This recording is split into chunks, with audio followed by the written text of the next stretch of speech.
আসসালামু আলাইকুম রহমতুল্লাহি অবরকাতুহু। সম্মানিত দর্শক, আমাদের অন্তর্বর্তীকালীন সরকার ডক্টর মোহাম্মদ ইউনূসের সরকার, সেই সরকার একটা নির্বাচন দেবে এবং সেই নির্বাচনে গত 10 মাস ধরে যে টানা হেঁচড়া চলছে, সেই টানা হেঁচড়াটি এতটা তিক্ততার পর্যায়ে চলে গেছে যে দুই পক্ষ অর্থাৎ সরকার এবং রাজনৈতিক দলগুলো রীতিমতো দাগ কুমড়ার সম্পর্কের পর্যায়ে পৌঁছে গেছে।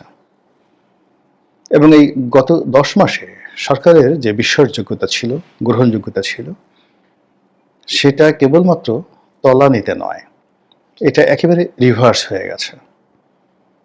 ডক্টর মোহাম্মদ ইউনূসের মতো একজন বয়স্ক মানুষ, শুধু বয়স্ক নয়, অতি বয়স্ক, আমাদের দেশের 87-88 বছর, মানে এরা বেশিরভাগ মানুষ যারা নারী বা পুরুষ, তারা বিছানা থেকে উঠতে পারেন না, কণ্ঠস্বর তাদের স্বাভাবিক থাকে না, তারপরে অন্যান্য যে সকল প্রাকৃতিক ক্রিয়াকর্ম রয়েছে সেখানেও নানা রকম অনিয়ম দেখা দেয়।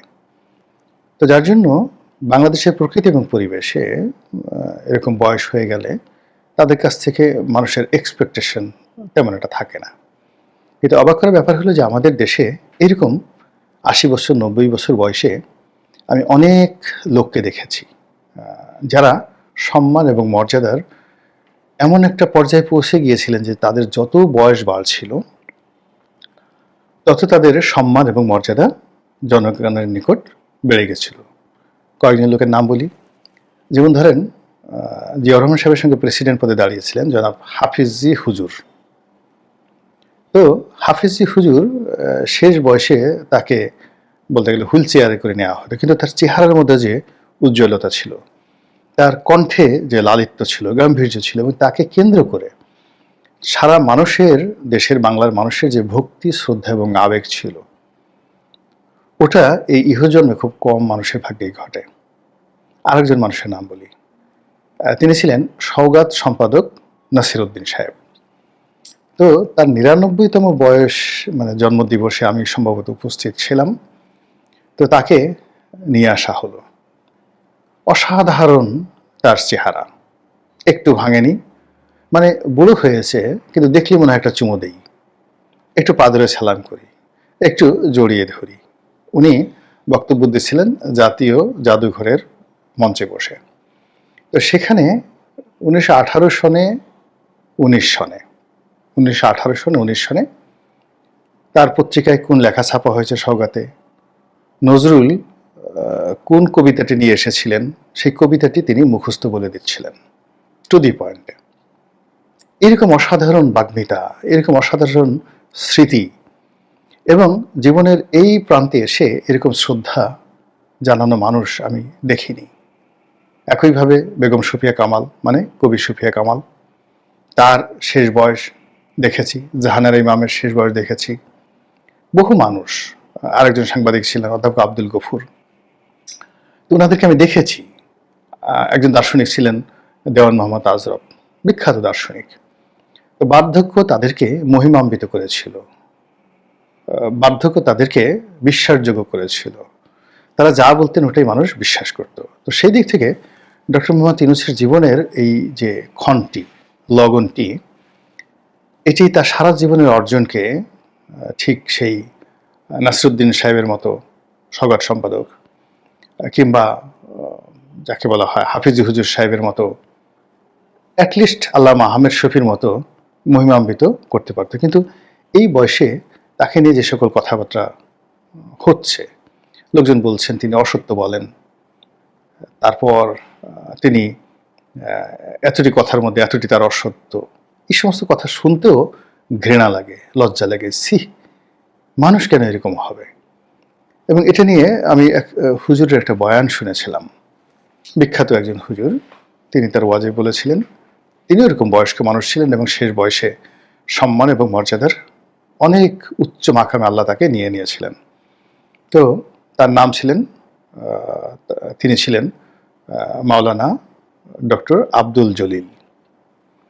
তো তিনি ইসলামিক ফাউন্ডেশনের পরিচালক ছিলেন, ঢাকা বিশ্ববিদ্যালয়ে ইতিহাস থেকে তিনি মাস্টার্স করেছেন, কোরআনে হাফেজ ছিলেন, তারপরে একটা মাদ্রাসার প্রিন্সিপাল ছিলেন, এরকম মানে মসজিদের খতিব এবং বাংলাদেশে আহলে সুন্নাত ওয়াল জামাত যে আন্দোলনটি, এই আন্দোলনের তিনি প্রাণপুরুষ ছিলেন।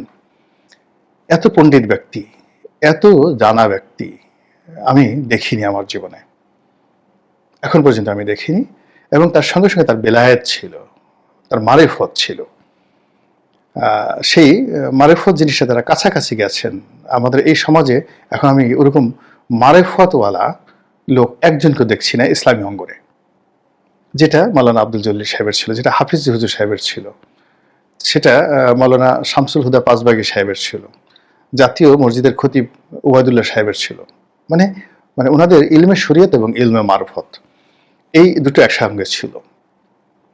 যখন একটা মানুষের ভিতরে মারিফত এসে যায়, তখন তার চেহারার মধ্যে এক ধরনের লাবণ্য আপনি দেখতে পাবেন।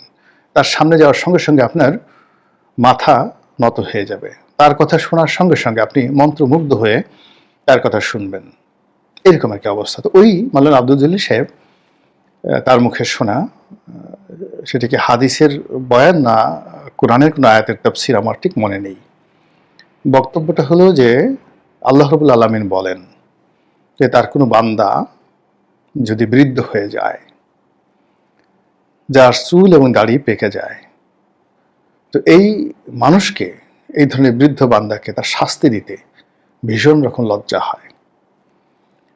মানে এখন এই যে কথাটা আমার মানে হৃদয়ের মধ্যে যে কিভাবে তোলপাড় করছে, আমি যেগুলো বলতে যাই আপনারা হয়তো অনেক সেটা নিতে পারবেন না।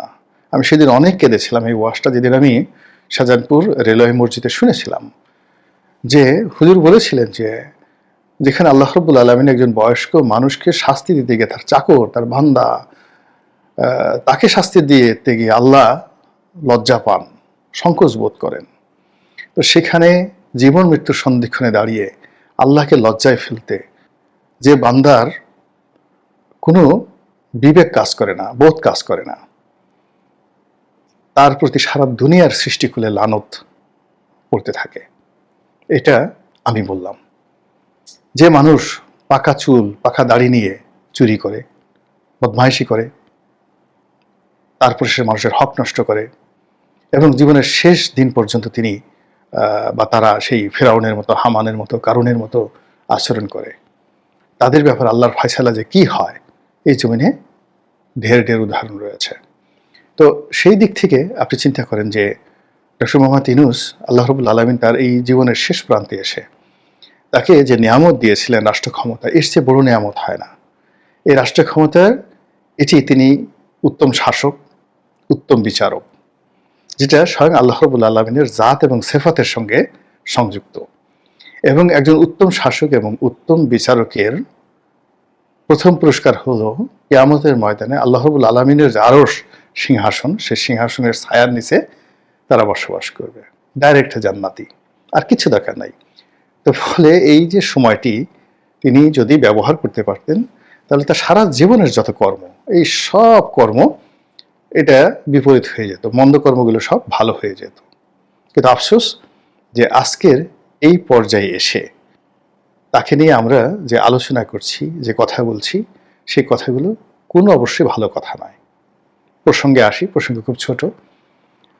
সেটা হলো যে সেই তিনি গত 10 মাস ধরে টানছেন নির্বাচন ডিসেম্বরে হতে পারে, 2024-25 সনের, অথবা 2026 সনের জুনে হতে পারে। তো এটা আসলে এরকম একজন বয়স্ক মানুষের কাছ থেকে এই জিনিসগুলো হয় না। এই কথার মধ্যে একটা ছলচাতুরি রয়েছে। তারপরে আবার বিভিন্ন প্রেশারের কারণে, চাপের কারণে, অবস্থার কারণে তিনি হঠাৎ জাতির উদ্দেশ্যে ভাষণ দিয়ে বললেন যে এপ্রিল মাসের প্রথম অর্ধেক সময়, মানে 15 তারিখের মধ্যে নির্বাচন হবে। লোকজন কেউ বিশ্বাস করেনি, বাংলাদেশ সেটা ছাগলও বিশ্বাস করেনি, পাগলও বিশ্বাস করেনি। আর যাদের জবান আছে তারা সবাই বলছে যে এই ভদ্রলোক আমাদেরকে এপ্রিল ফুল বানাতে চাচ্ছে। এপ্রিল মাসের 1 তারিখে মানুষদেরকে বোকা বানানোর জন্য একটা প্রতিযোগিতা সারা দুনিয়াতে খুবই জনপ্রিয়, কিন্তু এটি খ্রিস্টানদের নিকট যাকে বলা হয় উপহাসের দিন, কিন্তু সারা দুনিয়ার মুসলমানদের জন্য এটি যাকে বলা হয় একটা হৃদয় বিদারক ঘটনা।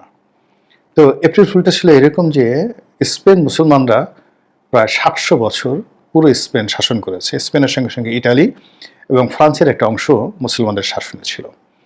পরবর্তীতে রাজা ফার্ডিনান্ড তার নেতৃত্বে স্পেনের যে একেবারে সর্বশেষ শাসক, তিনি তার বিরুদ্ধে যুদ্ধ হয় এবং মুসলমান শাসক পরাজিত হন এবং সেখানে শুরু হয় গণহত্যা। এত গণহত্যা, যেটা আধুনিক ইউরোপের ইতিহাস তো নয়, মহাকালের ইতিহাসেও অত গণহত্যা হয়নি যেটা ওই রাজা ফার্ডিনান্ড করেছে। এবং সেই রাজা ফার্ডিনান্ডকে আমরা জানি, রানী ইসাবেলাকে জানি, যিনি কলম্বাসকে টাকা দিয়েছিলেন আমেরিকা আবিষ্কার করার জন্য। তো এইভাবে গণহত্যা করার পরেও তার কাছে মনে হলো এখনো বোধহয় কিছু মুসলমান আছে, লুকিয়ে আছে। তো তাদেরকে বোকা বানানোর জন্য একটা মসজিদে আজান দেওয়া হলো। তো যারা লুকিয়েছিলেন বিভিন্ন জায়গাতে, সেই আজান শুনে মুসলমানরা মনে করলেন যে সম্ভবত একটা পরিবর্তন এসেছে এবং নিরাপদ এখন বের হয়, এবং তারা বের হয়ে আসলেন, গোপন স্থান থেকে বের হয়ে আসলেন। আর রাজা ফার্ডিনান্ডের সৈন্যরা সেই সকল মুসলমানদেরকে ধরে কচুকাটা করলো এবং একেবারে পুরো স্পেন মুসলিম শূন্য হয়ে পড়লো, এবং এটাই ইতিহাসে এপ্রিল ফুল। এবং ডক্টর মোহাম্মদ ইউনূসের জন্য দুর্ভাগ্য যে তার এই বক্তব্যকে এদেশের মানুষ সেই এপ্রিল ফুলের সঙ্গে তুলনা করছে, তার কমিটমেন্টকে রাজা ফার্ডিনান্ডের সেই প্রতারণার সঙ্গে তুলনা করছে। তার যদি উইল ফোর্স থাকে, তার যদি ডিজায়ার থাকে, তার যদি উদ্বেগ থাকে, উৎকণ্ঠা থাকে নির্বাচন নিয়ে, সেটার সঙ্গে এদেশের জনগণ এপ্রিল ফুল কথাটা বলার সঙ্গে সঙ্গেই সেই রাজা ফার্ডিনান্ডের সৈন্যবাহিনীর যে তলোয়ারের ঝনঝনানি এবং রক্তের যে লিপ্সা, সেটিকেই বোঝানো হয়। আমাদের এই দেশে যেন এপ্রিল ফুলের মতো কোনো ঘটনা না ঘটে। এপ্রিল আসছে, আসুক না, বসন্ত হয়ে আসুক, লাল গোলাপের শুভেচ্ছা নিয়ে আসুক, কোকিলের ডাক হয়ে আমাদের দেশে আসুক, কিন্তু সেই রাজা ফার্ডিনান্ড এবং রানী ইসাবেলার যে প্রতারণার যে এপ্রিল ফুল, সেটি যেন বাঙালির জীবনে আর কখনো না আসে। আল্লাহ আমাদের সবাইকে হেদায়েত দান করুন এবং হেফাজত করুন। আসসালামু আলাইকুম ওয়া রাহমাতুল্লাহি ওয়া বারাকাতুহু।